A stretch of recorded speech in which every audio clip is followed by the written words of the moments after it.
Voters 3,32,16,348. 16,348.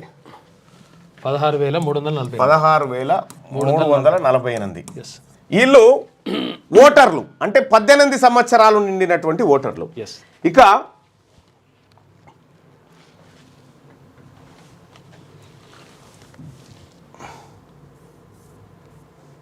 వీళ్ళు ఓటర్లు అయితే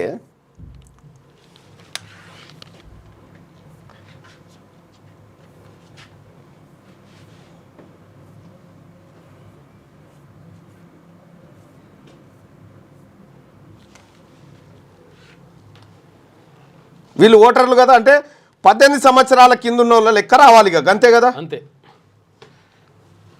0 నుంచి 18 సంవత్సరాల వరకు రావాలి.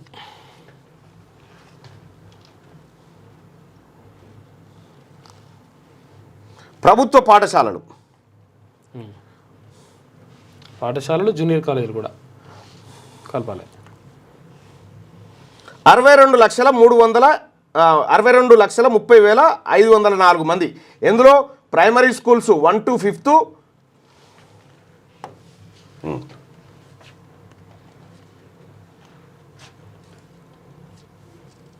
ప్రైమరీ ఎడ్యుకేషన్ అంటే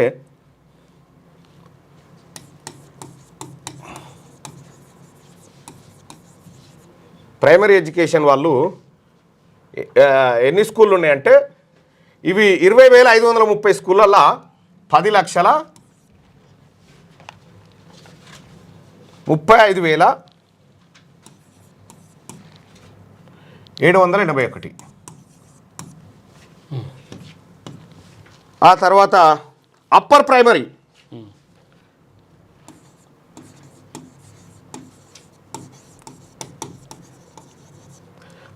అప్పర్ ప్రైమరీ స్కూల్స్లో ఉన్నటువంటిది చూస్తే 6th 7th వాళ్ళు 8,68,377. ఇది ఎడ్యుకేషన్ డిపార్ట్మెంట్లో సైట్లో ఉన్న లెక్కలేవి, సొంత లెక్కలు కావు. ఆ తర్వాత హై స్కూల్ 10th క్లాస్ వరకు ఉన్నటువంటి 8th 9th 10th వీళ్ళు 37,13,000.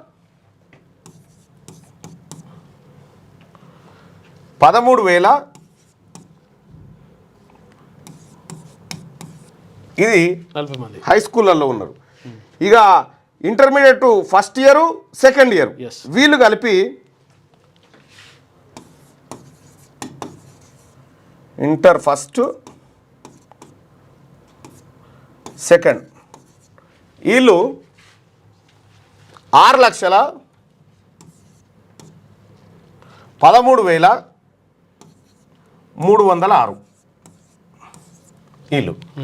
వీళ్ళు ఈ మొత్తం కూడితే క్యాలిక్యులేటర్ తీసుకున్నా నన్ను చూస్తావు. వెంటనే కూడాలి.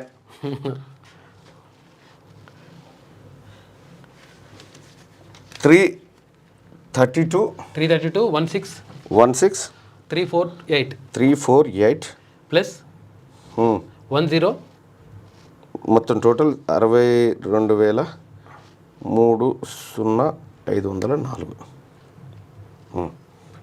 ఇట్లా పట్టుకో, ఇట్లా రా. ఇప్పుడు 3,94,46,852 ప్లస్ 0 నుంచి 5. అది కూడా చెప్తా. ఇప్పుడు మనకి ఎక్కడ దాకా వచ్చింది? బడికి పోయే 1వ తరగతి నుంచి ఇంటర్మీడియట్ వరకు బడికి పోయే పోరగాళ్ళ సంఖ్యతో పాటు ఓటర్ల సంఖ్య. అంటే బడికి పోని పిల్లలు 0 నుంచి 5-6 సంవత్సరాల పిల్లలు ఉన్నారు కదా, వాళ్ళ దాకా వాళ్ళ లెక్క దిద్దాం. ఇది ఎంత వచ్చింది?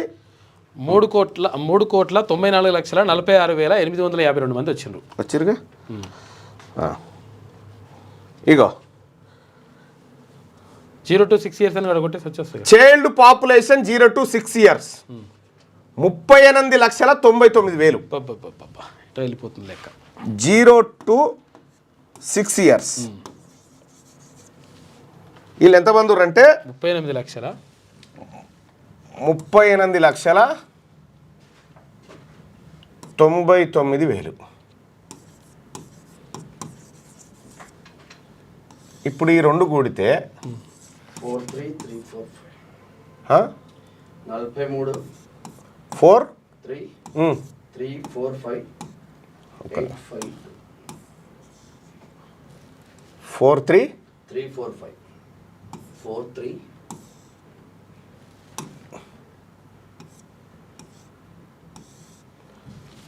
44 కోట్ల 43 4 కోట్ల 30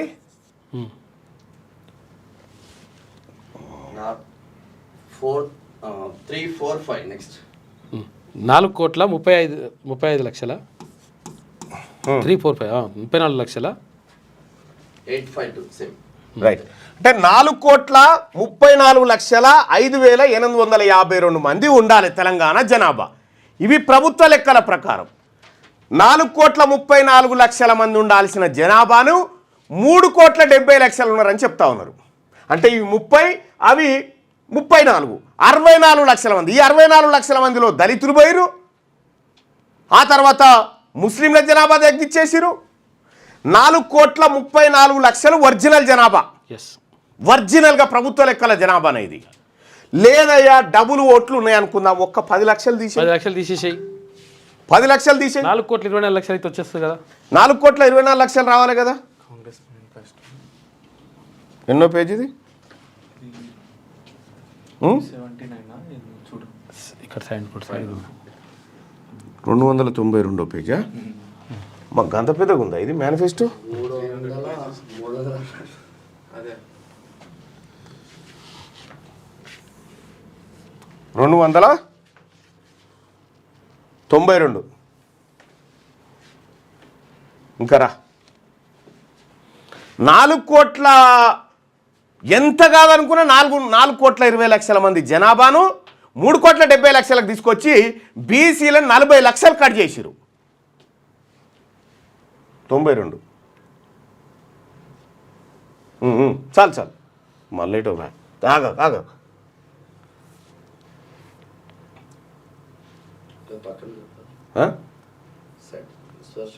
84 92 అంటే పైకి వెళ్ళాలి.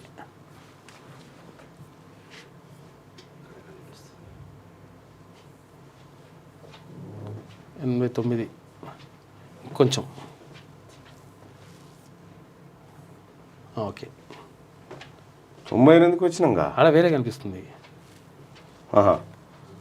91 ఇగో 92 ఇదే. ఇగో ప్రభుత్వ స్కూళ్ళలో చదువుతున్నటువంటి పిల్లల లెక్కనేది.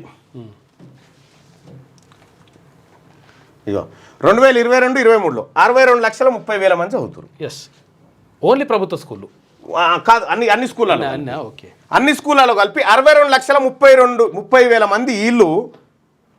ఓటర్లు 3,33,00,000 ఇవే దాటిపోయా 4 కోట్లు. ఇంకేం కావాలి? ఇంకేం చెప్పాలి లెక్కలు? 10 లక్షలు తీసేసుకున్నా కానీ ఇటే పోతుంది లెక్క. ఈ దొంగ లెక్క కదా. 4,20,00,000 రావాలి కదా. ఇగో source commissioner and director of school educational statics booklet 2018-19 commissioner and director of school education నుంచి తీసుకున్న డాటా ఇది. పచ్చి తప్పు, శుద్ధ తప్పు. బీసీ ప్రజలారా, ఇక మనం ఎట్టి పరిస్థితుల్లో ఉపేక్షించడానికి వీల్లేదు, అయిపోయింది. వీళ్ళు చెయ్యకూడదు అని డిసైడ్ అయిపోయినారు. బీసీ ప్రజలారా, వీళ్ళకు మనకు ఈ అప్పర్ క్యాస్ట్కి మనకు కుదరదుగా. వీళ్ళు చేయడానికి సిద్ధంగా లేరు, వీళ్ళు చెయ్యరు, మనది మనమే చూసుకోవాలి. ఇంకా పైపెచ్చు ఇంకొకటి ఏం జరిగింది చూస్తారా? ఇగో ఇదొక్కసారి చూడ్రి.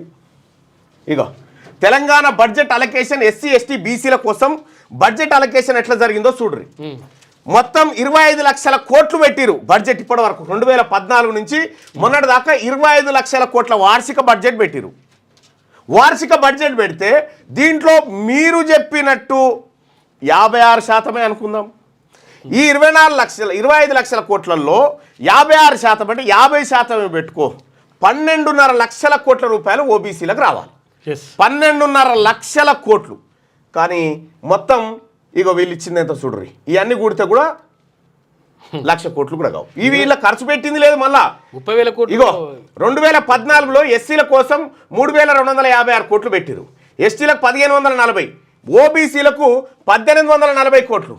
ఇట్లా మొన్న బడ్జెట్లో ఎస్సీల కోసం 33,124 కోట్లు పెట్టిరు, ఎస్టీల కోసం 17,056 కోట్లు, బీసీల కోసం 9,200 కోట్లు పెట్టిరు. చూసుకో, 2,91,000 కోట్ల బడ్జెట్లో 9,000 కోట్ల రూపాయలు కేవలం బీసీలకు పెట్టి, అది ఖర్చే పెట్టలే. అలొకేషన్ అంతే. ఇప్పుడు బీసీలకు సంబంధించినటువంటి ఓవర్సీస్ స్కాలర్షిప్ ఇవ్వంటే సంతకం పెట్టలే, ఆడ బారేసిరు. చూడరి ప్రజలారా, ఇంత పచ్చిగా అన్యాయం జరుగుతూ ఉంది, ఇంత పట్టమగటీల అన్యాయం జరుగుతూ ఉంది. మరి ఏం చేయాలి బీసీలు? తీన్మార్ మల్లన్న నివేదిక తలగబెట్టామంటే తలగబెట్టకపోతే ఏం చేస్తానే? తలగబెట్టకపోతే ఏం చేస్తా? ఇంత దొంగతనంగా బీసీలకు రావాల్సినటువంటి ఉద్యోగాలు ఎత్తుకపోతారు. బీసీల లెక్క పందుల లెక్క చెప్పిరా కానీ బీసీల లెక్క చెప్పడానికి ఇష్టపడతలేరా? నిన్న మండల్లో ఓసీలే అంటావురు. ఎంత అన్యాయం అన్నా ఇది, ఎంత అన్యాయం అన్నా. మీ వాళ్ళు మాట్లాడతలేరన్నా. మేము చూస్తూ కూడా మేము అప్పర్ క్యాస్ట్లో ఉండి మేము ఏం అనలేకపోతున్నాం అన్నా. మీరు కదన్నా మాట్లాడుకోవాల్సిన వాళ్ళు చెప్తా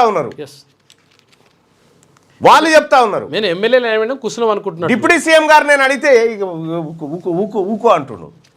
ఏం చెప్తాం బాయ్ సాబ్? ఏం బీసీఎం పాయల్ శంకర్ మాట్లాడింది 1,00,000% కరెక్టు. పాయల్ శంకర్ గారు మాట్లాడింది 1,00,000% కరెక్టు. ఉన్న బీసీ ఎమ్మెల్యేలు లేవాలి కదా సార్, ఇది అన్యాయం అని చెప్పి మాట్లాడాలి కదా. అన్ని పార్టీలలో ఉన్నటువంటి బీసీ ఎమ్మెల్యేలు, ఏ పార్టీనా కానీ.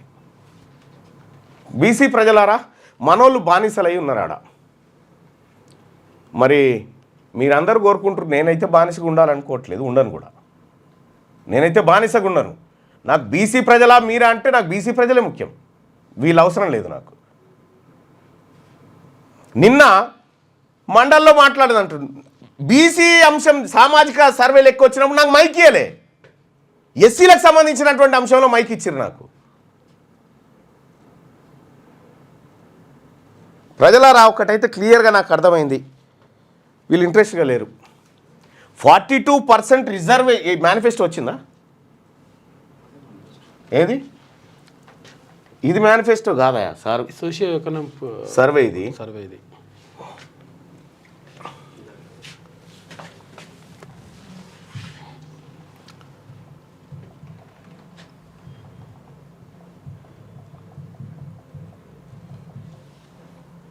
कांग्रेस मैनिफेस्टो नोटिस लिखते हैं.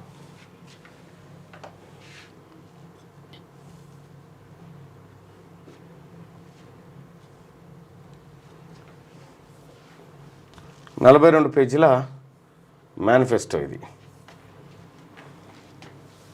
కామారెడ్డి బీసీ డిక్లరేషన్ 15వ పేజీ.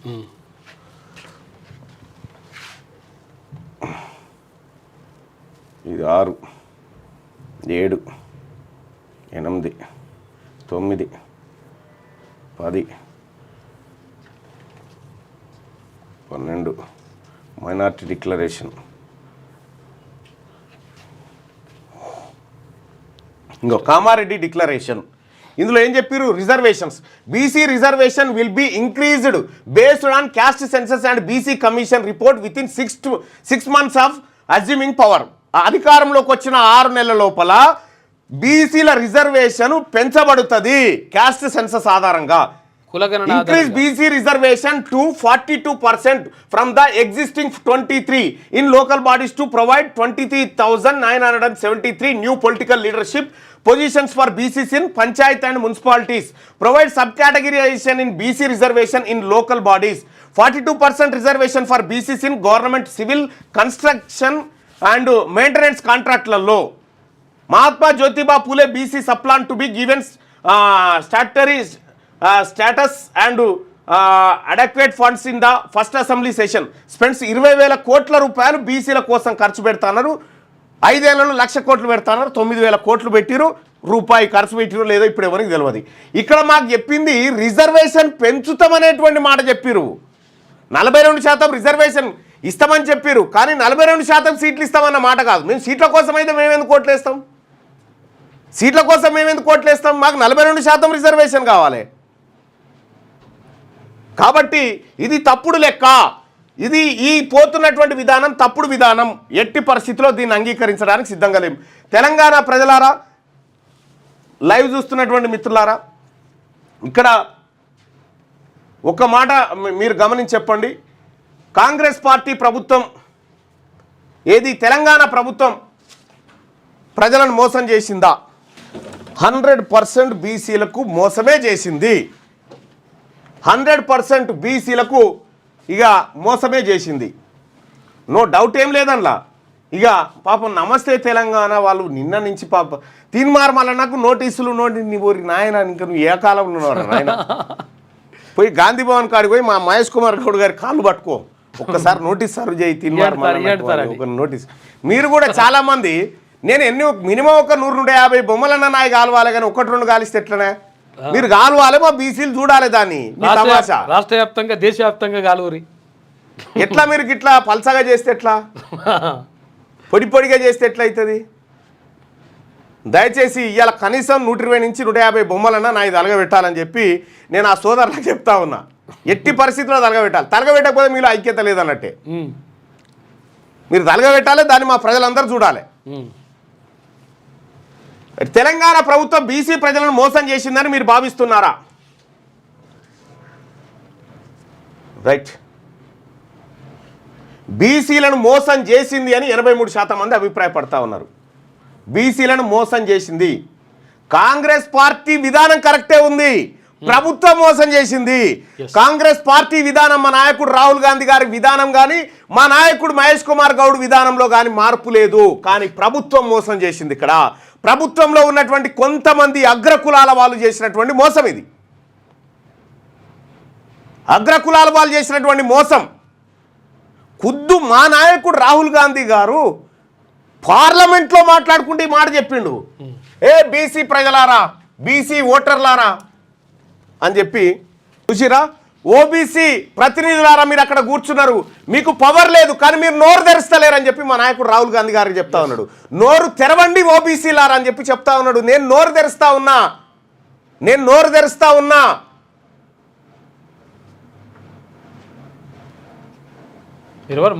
కాంగ్రెస్ పార్టీకి, మా నాయకత్వానికి, కాంగ్రెస్ పార్టీని ఇంకా 10 కాలాల పాటు కాపాడుకోవాలి రాహుల్ గాంధీ గారి ఆలోచనతో అనేటువంటి వాళ్ళకి ఏ ఇబ్బంది లేదు.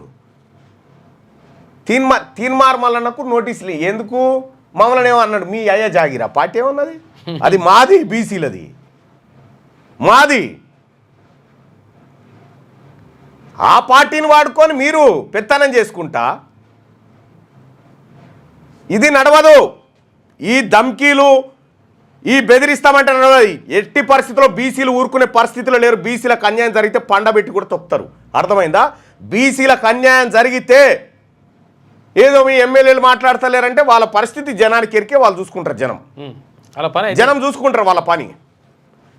ఇంకా ఈ ఎమ్మెల్యేలు ఈ రిపోర్టు తప్పుడని చెప్పుడు ఇడిచిపెట్టి ఎంత పారదర్శకమైన సర్వే అని చెప్పి చెప్తా ఉంటారు. ఎంత దుర్మార్గమే అది. ఈ సర్వే బీసీ ప్రజలారా, ఈ సమగ్ర కుల సర్వే కాదు, అగ్రకుల సర్వే. ఇది అగ్రకుల సర్వే. ఈడబ్ల్యూఎస్ రిజర్వేషన్ కాపాడుకోవడానికి జానారెడ్డి ఆడిన డ్రామానే ఈ సర్వే. దీనికి ఎలాంటి అథెంటిఫికేషన్ లేదు, దీనికి ఎలాంటి ప్రామాణికాలు పాటించలేదు. ఇక్కడ ఒక కాలనీ, అంబర్పేట కాడ ఉన్న కాలనీ పేరేంది? తులసినగర్ కాలనీ. తులసినగర్ కాలనీలో 20,000 మంది ఉంటారు. ఇప్పుడే ఫోన్ చేసి 20,000 మంది ఉంటే ఒక్క సర్వే ఓడిపోలే వాడికి. తర్వాత ఇప్పుడు ఇక్కడ మల్కాజ్గిరి వార్డ్ నెంబర్ 138 ఆడిపోలే. అసలు ఏడ సర్వేనే జరగాలి. ఇదంతా ఫేక్ సర్వే. కాబట్టి దీన్ని నేను కాలబెట్టడాన్ని మీరు ఎవరైనా ఇబ్బంది పడితే అది మా ప్రజల అస్తిత్వాన్ని దెబ్బ కొడితే మేము ఖచ్చితంగా కాలబెడతాం. అన్న నమస్తే. హలో హలో హలో ఏం చేస్తున్నారు బీసీ ఎమ్మెల్యేలారా? మన నాయకుడేమో అంతగానం చెప్తా ఉన్నాడు, మాట్లాడండి రా ఓబీసీలారా, మాట్లాడండి, ఈ దేశం మీది, ఈ దేశంలో మీకు హక్కులు లేవు, అధికారాలు లేవు అని చెప్పి ఆయనలోని పెడతా ఉంటే మనం ఏం చేస్తా ఉన్నాం? ఇడా ముఖ్యమంత్రి గారు చేసిన స్టేట్మెంట్ పచ్చి అబద్ధం. నిన్న పచ్చి అబద్ధం. నిన్న ముఖ్యమంత్రి గారి స్టేట్మెంటే పచ్చి అబద్ధం. దాన్ని ఖండిస్తున్నాం మేము. హలో, గుడ్ మార్నింగ్ అన్న. ఇప్పుడు చెప్పండి. బాయ్ సాబ్, మీది ఎక్కడ? అంబర్పేటలో ఏ ఏరియా?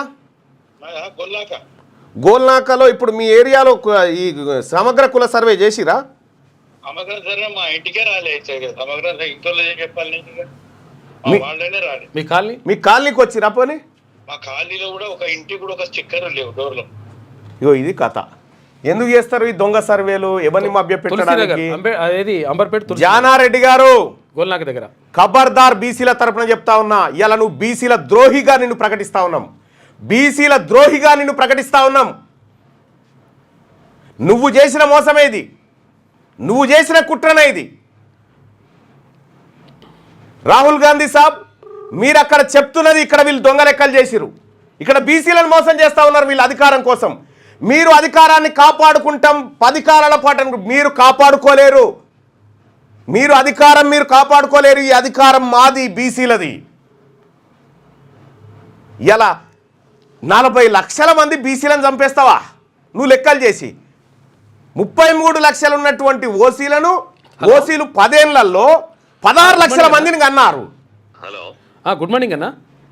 మార్నింగ్ సుదర్శన్ భాయ్. ఒక్కోసారి తిరుమల మల్లన్న గారు మాట్లాడుతున్నాను. హలో అన్న, నమస్తే అన్న. అన్న నమస్తే అన్న, బాగున్నారా? బాగున్నా. మీది ఎక్కడన్నా? నేను 138 డివిజన్ అన్న. ఎక్కడ? మల్కాజ్గిరి. మల్కాజ్గిరిలో. ఇప్పుడు మీరు ఈ కుల సర్వేలో మీ ఇంటికి వచ్చిరా అన్న? రాలే అన్న, ఎవరు రాలేదు. మీ కాలనీకి వచ్చిరా? కాలనీ కూడా రాలేదు. అసలు కాలనీకి ఒక 2-3 స్టిక్కర్లు వేసారు కానీ కాలనీలో ఎక్కడ కనిపించలేదు అన్న. మీ కాలనీలో జరిగిన ప్రజలారా ఈ లైవ్ లో కొన్ని 100 మంది నేను రెడీ చేసి పెట్టిన. 100 మంది, కొన్ని 100లే చూపిస్తా. ఇవి ఇంట్లో కూడా చూపిస్తాం. ఒక నిమిషం. వాళ్ళు పెట్టిన 100 మంది నిన్న అన్ని మొత్తం నెంబర్ ఇస్తే వాళ్ళు వచ్చి పెట్టారు కదా, అవన్నీ కూడా రికార్డ్ చేసి పెట్టినాం. కొన్ని చూపిస్తాను నేను అసలు యాక్చువల్గా. ఇంకా వాళ్ళు పెట్టినాయి చూడండి. ఫోన్ నెంబర్లు కూడా ఉంటాయి, పైన ఉంటాయి చూడండి క్లియర్గా. అట్లా apartment in spite of me checking with them to come hour apartment for survey they did not cam. చూడు, ఇది ఒకట. తర్వాత ఇంకోటి కామెంట్స్ ఒకసారి చూద్దాం. అసలు ఎక్కడ చేయలే, రాలేదు. ఇది దొంగ సర్వే, ఇది దొంగ సర్వే. దళితులను 1,75,000 మంది దళితులను చంపేసిరు. 1,00,000 పైచిలకు మంది ముస్లింలను చంపేసిరు. బీసీలను 40 లక్షల మందిని చంపిడు జానారెడ్డి. అయితే అసలు యాక్చువల్గా బీసీలు మొత్తం 63 లక్షల మందిని చంపిన్రు ఈ సమగ్ర కుల సర్వే ద్వారా. వాళ్ళంతా బీసీ, ఎస్సీ, మైనార్టీలు. ఈ క్యాస్ట్ కాడ పెన్సిల్తో రాసుకున్నారట. పెన్సిల్తో రాసుకొని ఆ తర్వాత దాన్ని రెడ్డి అని చెప్పేసి లేకపోతే ఇంకా అని పెట్టేసి ఓసీ అని పెట్టుకో. ఇది జరిగిన మోసం ప్రజలారా. దీన్ని ఎట్టి పరిస్థితిలో టాలరేట్ చేయడానికి మేము సిద్ధంగా లేము. మా దగ్గర కూడా రాలేదు. ఎన్టీఆర్ కాలనీ రాలే అని చెప్పి చెప్తాను. చూడండి, రాలే, ఎక్కడికి రాలే. ఇది మోసం లెక్క. మీకు దమ్ముంటే, ఈ రాష్ట్ర ప్రభుత్వానికి దమ్ముంటే మీరు చేసినటువంటి లెక్క ఉంది కదా, అందులో ఎవరెవరి వివరాలు ఏంటి కులాల వారికి బయట పెట్టి. ఇగో సరూర్ నగర్ లింగోజీ కూడా 18 సర్కిల్లో కూడా చేయలేదు. చూడండి, ఇక అది హైకోర్టుకు పోవన్నా ఏం చేయాలి, ప్రజా కోర్టుకు పోవన్నా అనేది తెలుసుకున్నాం దగ్గరలోనే. బీసీ ప్రజలారా, ఈ రెడ్లు మనకు చేయడానికి సిద్ధంగా లేరు. మరి మనం రెడ్లకు ఓట్లు వేయడానికి సిద్ధంగా ఉన్నామా ఎమ్మెల్సీ ఎన్నికలలో? తెలుసుకోండి. మా కాలనీ వీళ్ళు మనకు సిద్ధంగా లేరు. వీళ్ళు ఈడబ్ల్యూఎస్ కోటాను కాపాడుకోవడానికి సిద్ధంగా ఉన్నారు. ఇప్పుడు మళ్ళా ఈ ఎమ్మెల్సీ ఎన్నికల్లో వాళ్ళని గెలిపించి ఆడికి తోలిచ్చి వాళ్ళ బలం చేకూరుస్తారా, లేకపోతే ఈడబ్ల్యూఎస్ కోటాను బొందబెట్టడం కోసం, మన బీసీల హక్కులు కాపాడడం కోసం బీసీల కోట్లేస్తారా? మీరే తెలుసుకోండి. ఇక మా కాలనీ కూడా రాలేదు. మళ్ళీ పటాన్చెరు, శాంతినగర్. సో ఇట్లా ఎక్కడికక్కడ.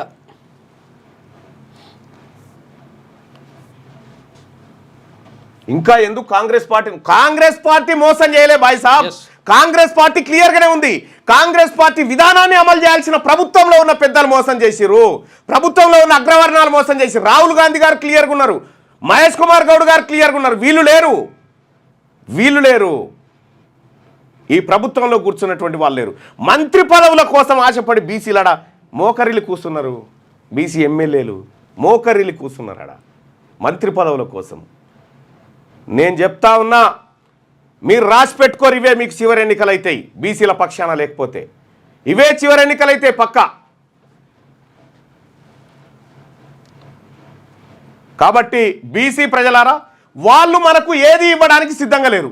మనం ఓటు ఇవ్వడానికి సిద్ధంగా ఉన్నామా వాళ్ళకు? మన వాళ్ళకు మాత్రమే ఓట్లు వేసుకోండి. బీసీ ప్రజలారా, మన తల్లికి, బీసీ తల్లికి పాలు దాగినటువంటి మన బీసీ బిడ్డలారా, బీసీల కోట్లేసి గెలిపించుకోండి. ఒక్క ఓటు కూడా బీసీ ఓటు అక్కడ పోవడానికి వీల్లేదు. ఎల్బీ నగర్ హస్తినాపురంలో సగమే చేసిండ్రు. దశం ఎట్టి పరిస్థితిలో మేము ఉపేక్షించాం ప్రజలారా. ఇది ఇంకా చాలా వర్కుల్ని చేస్తున్నాం.